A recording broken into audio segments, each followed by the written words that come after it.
Your wooden deck is fading, splintering, and losing its protective seal.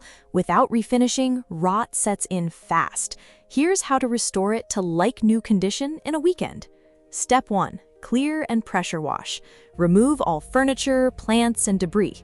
Use a pressure washer at 1500 to 2000 psi to strip away old stain, algae, and dirt.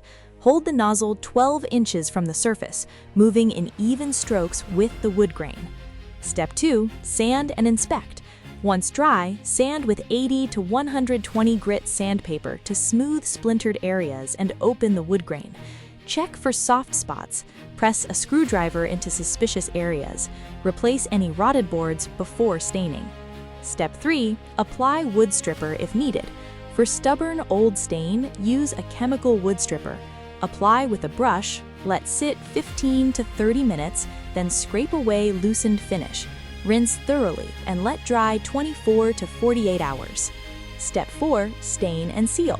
Apply deck stain with a brush or roller in thin, even coats along the grain. Use a water-based or oil-based stain rated for exterior wood. After staining dries, apply a UV protective polyurethane sealer in 2 to 3 thin coats for lasting protection.